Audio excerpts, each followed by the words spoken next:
wanaogopa William Ruto sana. Wanasema you cannot defeat. Hao watu viongozi unaona hapa, young people, they don't fear. We want to release the people of Kenya out of the hands of Fanana. Na tuko tayari. Muko tayari? Niko nimesikia watu wakisema hapa kuna corruption kule bunge. Apostle, ninajua kuna wabunge wametoa hapa sadaka watakupea.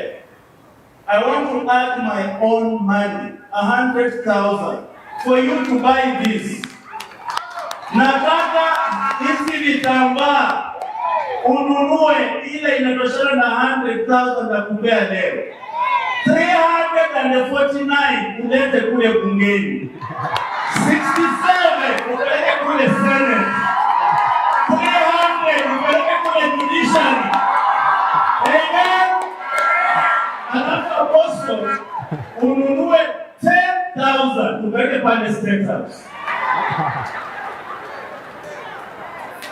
Because hii mambo imetushinda, tunarudisha Mwenyezi Mungu.